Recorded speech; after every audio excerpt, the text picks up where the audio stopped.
জয় নমস্কাৰ welcome to channel defence study corner আশা কৰোঁ সকলো ভালে আছে এক্সামৰ কাৰণে পঢ়ি আছে সকলো গম পাই 6 এপ্ৰিলত আপোনাৰ অসম পুলিচ এবিইউবি কনষ্টেবল লেভেলৰ যিমান পদ আছিল তাৰ ৰিটেন এক্সাম লিখিত পৰীক্ষা হ'ব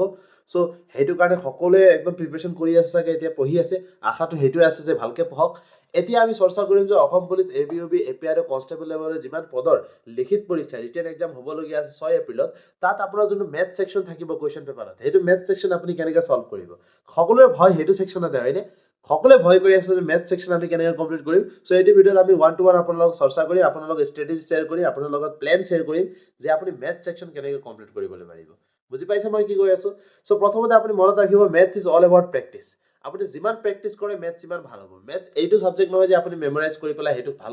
আপুনি হেতু কিবা এটা ভাল ৰিজাল্ট আনিব পাৰিব হেতু একদম পসিবল নহয় math is all about practice এটা কোৱেশ্চন যদি পাৰে তাক 5 বাৰ প্ৰেক্টিস কৰক যদি এনসাৰ নোলায় লাষ্ট লগে প্ৰেক্টিস কৰক যেতিয়ালৈকে এনসাৰ কারেক্ট এনসার নোলায় বুঝি পাই আছো মই কি কৈ আছো so maths is all about practice যিমান আপুনি প্র্যাকটিস কৰিব ইমান ম্যাথস ভাল হ'ব নেক্সট থিং ক্যালকুলেশন মেক ইউৰ ক্যালকুলেশন স্ট্ৰং আপোনাৰ ক্যালকুলেশন যোনটো আছে হেতু স্ট্ৰং কৰক বহুতৰে মাল্টিপ্লিকেশন নেউতাই এতিয়ালৈকে ক্লিয়াৰ নাই 1 ৰ পৰা 10 ৰ নেউতাই ক্লিয়াৰ নাই এতিয়াও যেতিয়া ধৰক কোনোবাই খুদে 6 9 গুণ কিমান হিহতে কি কৰে 6 10 গুণ 60 তাৰ পৰা 6 মাইনাস কৰি দিম সাবট্ৰেক্ট কৰি দিম তাৰ পিছত কি পাই যাম 54 ওকে 6 9 গুণ 54 এনেকে এনসাৰ দিয়ে সো হেইটোতো ভালো হ'ব লাগিব প্ৰথমতে 1 পৰা 10 লৈকে নেউতা ক্লিয়াৰ কৰক ঠিক আছে খুলিবলৈ এতিয়া লাজ লাগিব হয়নে কিন্তু নেউতা ক্লিয়াৰ কৰাটো বহুতেই ইম্পৰ্টেন্ট তাৰ পিছত শৰ্ট ক্যালকুলেশন ট্ৰিক ইউজ কৰক যেনেকৈ আপুনি 613 * 5 কি কৰিব আপুনি 613 * 5 এটো পেৰ ইউজ কৰি থাকিব লাগিব নালাগে 613 * 5 5 3 * 15 5 আহি গল এক ওপৰত থাকিলে 5 1 5 5 আহি গল 5 1 6 6 5 হৈ গল আকৌ 5 6 গুণ 30 30 তলত আহি গল কিমান হ'ল 3065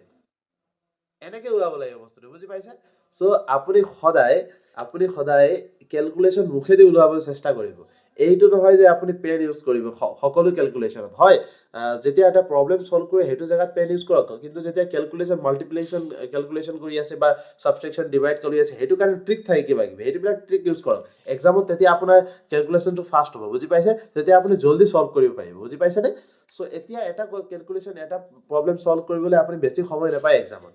বেছি ক'বলৈ গ'লে 1 মিনিট এটা পাব চাগে হেতু মই বেছি কৈ দিলো হয়নে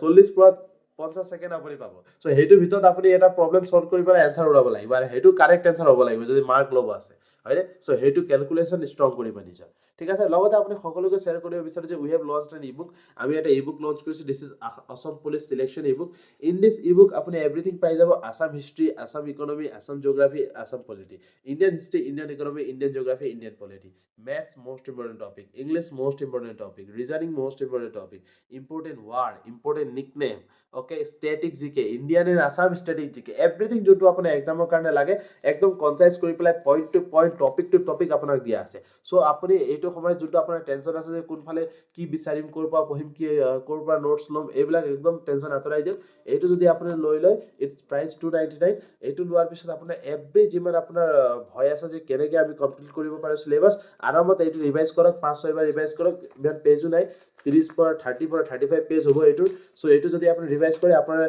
ৰিজাল্ট নিশ্চয় ভাল হ'ব আৰু আপুনি যদি এইটো ইবুক ল'ব বিচাৰে ডেসক্ৰিপচন নম্বৰ আছে আপুনি হেতু নম্বৰত গৈ পেলাই হোৱাটছআপত মেছেজ কৰি দিয়ক নহলে টেক্সট মেছেজ কৰি দিয়ক নহলে কল কৰি দিয়ক হেতু নম্বৰত কল মেছেজ টেক্সট মেছেজ কৰাৰ পিছত লগালগ আপুনি ৰেসপন্স পাই যাব আৰু আপোনাৰ ইবুক আপোনাক দিয়া হৈ যাব ঠিক আছে হেতু মনত ৰাখিব এতিয়া আমি কথা পাতো যে ম্যাথছৰ কোনখিনি মোস্ট ইম্পৰ্টেন্ট টপিক প্ৰথম হয় প্ৰফিট এণ্ড লছ পৰা এটা কোৱেশ্চন আহিব আৰু প্ৰফিট এণ্ড লছৰ পৰা ডিসকাউন্টৰ পৰা এটা কোৱেশ্চন আহিব বুজি পাইছে সো প্ৰফিট এণ্ড লছ আপোনাৰ মোস্ট ইম্পৰ্টেন্ট ইয়াত আপুনি দেখা পাই আছে তাৰ পিছত আহি যাব পাৰ্সেন্টেজৰ পৰা এটা কোৱেশ্চন আপুনি পাব ঠিক আছে তাৰ পিছত আপোনাৰ সিম্পলিফিকেশন ইজ মোস্ট ইম্পৰ্টেন্ট এটা কোৱেশ্চন 100% তাৰ পৰা আহিব ঠিক আছে তাৰ পিছত থাকিলে আপোনাৰ টাইম এণ্ড ওয়াৰ্কৰ পৰা এটা কোৱেশ্চন আহিব ঠিক আছে আৰু 5 নম্বৰ হ'ব মেনসুৰেশন আহিবও পাৰে নাহিবও পাৰে 50% চান্সেছ সেইকাৰণে ইয়াত লিখা আছে ইয়েস या নো বুজে YRN মানে আহিবও পাৰে নাহিবও পাৰে বুজি পাইছে মই কি কৈছো সো এইটো প্ৰবাবিলিটি ইমান নাই যে আহিবই সেইটো কথা মনত ৰাখিব এই 5টা টপিক মোষ্ট ইম্পৰ্টেণ্ট এইটো সময়ত যোনটো ইম্পৰ্টেণ্ট টপিক সেইটোৱে কৰাটো ইম্পৰ্টেণ্ট বিকজ আপোনাৰ সময়ত আপোনাৰ হাতত ইমান সময় নাই যে আপুনি এভৰিথিং কৰিব পাৰে হয়নে চ' profit and loss percentage simplification time and work and last is mensuration আহিব নাহিব গেৰেণ্টি নাই কুৱেশ্যন কিন্তু য়েছ কৰি লৈ যদি এটা ভাল হ'ব যে বেকআপ থাকিব আহিলেও মই প্ৰব্লেমবিলাক ছল্ভ কৰিবলৈ পাৰিম যদি সময় থাকে লাষ্টত মেনচুৰেশ্যন কৰিব কিন্তু ওপৰৰ 4টা যোনটো আছে প্ৰফিট এণ্ড লছ পাৰ্চেণ্টেজ এই দুটাৰ পৰা 100% কুৱেশ্যন আহে তাৰপিছত টাইম এণ্ড ৱৰ্ক আৰু 4 নম্বৰ হ'ল আপোনাৰ চিম্প্লিফিকেশ্যন এই 4টা 100% কৰিব লাষ্টৰ 5 নম্বৰ যোনটো মেনচুৰেশ্যন আছে সেইটো অলপ ৱেইট কৰিব যদি য়েছ সময় পায় দেন কৰিব যদি নাপায় একো ভয় কৰিবলগীয়া নাই আহিলে আহিব আৰু যদি নাহে দেন আপোনাৰ ভাগ্য ভাল বুজি পাইছে চ' ভালকৈ প্ৰিপেৰেশ্যন কৰক একদম বঢ়িয়াকৈ প্ৰিপেৰেশ্যন কৰক ভালকৈ পঢ়ক এইটো ই বুক যোনটো আছে অসম পুলিচ চিলেকশ্যন ই বুক ডিজাইন বাই আছ এইটো ই বুকত আপুনি কনচাইজ কৰি পেলাই এভৰি টপিকবিলাক একদম ছেপাৰেটেড পাই যাব এভৰি টপিক যোনখিনি আপোনাৰ এক্সামত লাগে সেইবিলাক টপিকে দি আছে তাতকৈ বাহিৰত একো টপিক নাই যদি ল'ব বিচাৰে ডেছক্ৰিপশ্যন নম্বৰ আছে